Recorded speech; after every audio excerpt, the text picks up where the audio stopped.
Welcome back, everyone. Today, we are digging into one of my all-time favorite topics, and it's one that I think is the true secret weapon of interior design: lighting. I know. You're probably focused on the big stuff like furniture, paint colors, and accessories, but believe me when I say that lighting is the one thing that can make all of your other design choices really come to life and truly shine.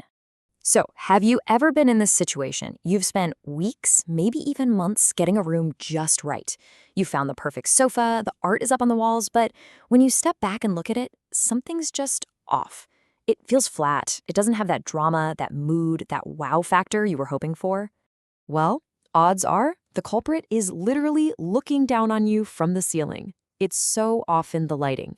It is so much more than just a way to see in the dark. It's one of the most powerful design tools you have. So today we're going to dive into the most common lighting mistakes I see, and more importantly, how to fix them, turning your good space into a truly great one. And this quote from Rebecca Robison just nails it. It's not just functional, it is absolutely transformational. So let's start with the easiest fixes, the ones that are going to give you the biggest bang for your buck right away. Okay, we're kicking things off here because these are the low-effort, high-impact changes. Seriously, these are tasks you can knock out this weekend and see an immediate, tangible improvement in how your home looks and feels. We're going to break down three things: matching your bulb colors, cleaning your fixtures, and installing dimmers. These sound so simple, but they are absolute game changers, and you'd be surprised how often they get completely overlooked. Okay, this first one is such a common problem. You know how it goes, right? A bulb burns out, you just grab whatever you have in the closet, and suddenly your ceiling is this weird, random patchwork of warm yellowy lights and cool bluish lights. Do yourself a favor and just take a minute to look up at your lights. Making sure all your bulbs have the same Kelvin temperature, that's step number one to creating a clean, intentional, professional glow. In this next one, you are not going to believe it until you try it. You would be absolutely shocked at how much dust, grime, and yeah, even dead bugs can build up inside a light fixture. That buildup literally dims the light and makes everything feel kind of dingy. A simple cleaning can honestly feel like you've installed a brand new, brighter bulb. It is that effective. Now, dimmers. I mean, just look at the difference here.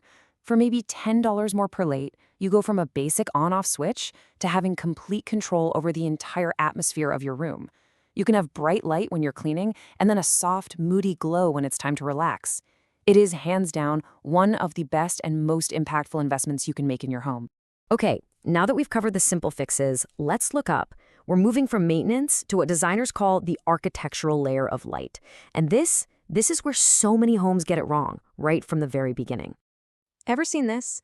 I call it the builder grid. It's this sea of perfectly spaced can lights.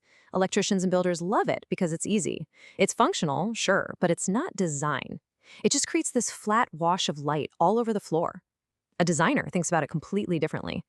And this is the huge mental shift you need to make. Stop thinking about lighting the room and start thinking about lighting the things in the room. When you put a spotlight on your art, or wash a textured wall with light, or highlight your bookshelves, people don't even notice the lights on the ceiling. They just see a beautiful, dramatic, and interesting space. Oh man, we see this all the time. A beautiful, expensive chandelier hung way, way up high, looking like a tiny, lonely star in the sky, or a pendant just kind of floating in the middle of a room with nothing to anchor it. These fixtures, they need to have a relationship with the furniture below them to really make sense and have an impact. So here's a concrete, actionable rule of thumb you can use right now. Go get a tape measure. From the top of your dining table to the very bottom of your light fixture, you want that measurement to be somewhere in the 30 to 36-inch range. This drops the light down into the space, creating intimacy, drama, and a real focal point. All right, now we get to the really fun part, what I call the jewelry of the room. This is your decorated layer of light. It's where you add personality and that soft, human-level glow that makes a room feel cozy. But of course, there are a few common mistakes to avoid here too. So, be honest. Take a quick look around your living room right now. Is it a collection of one-off lamps you've bought at different times in totally different styles? You got a tall, skinny one over here, a short ceramic one over there. It happens to everyone over time, but it's one of those things that can make a room feel a little disjointed and unintentional. And this leads to one of the fastest, easiest ways to make any room feel polished and professionally designed. Placing a matching pair of table lamps on a console table or two identical floor lamps flanking your sofa, it creates instant symmetry and balance. It's such a simple trick, but it has a huge impact. Okay, can we just have a little public service announcement here? For the love of all that is good in design, please take the plastic wrap off your lampshades. Your home should feel lived in, warm, and comfortable, not like a showroom floor where everything is being preserved for some future sale. Let those shades breathe. It's time. Wall sconces can be fantastic for adding another beautiful layer of light, but their placement is absolutely everything. The most common mistakes are hanging them way too high or cramming them way too close to the piece of art or the mirror they're supposed to be framing. The fix is usually pretty simple. Move your sconces outward. Give that art or that mirror some breathing room. This simple move widens the entire focal point, making the whole wall feel larger and way more important. It's a small change that makes a massive difference visually. Okay, that was a lot of information, I know, but information is only great when you put it into action. So let's turn all this knowledge into a tangible project you can actually tackle this weekend. And you don't have to do it all at once. Just pick one of these to start. Go on a bulb audit and make sure they all match.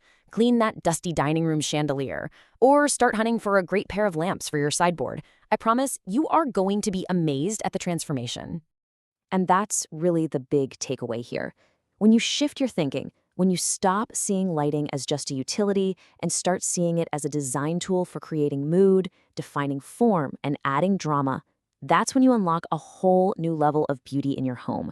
It truly is the secret weapon that makes all your other hard work finally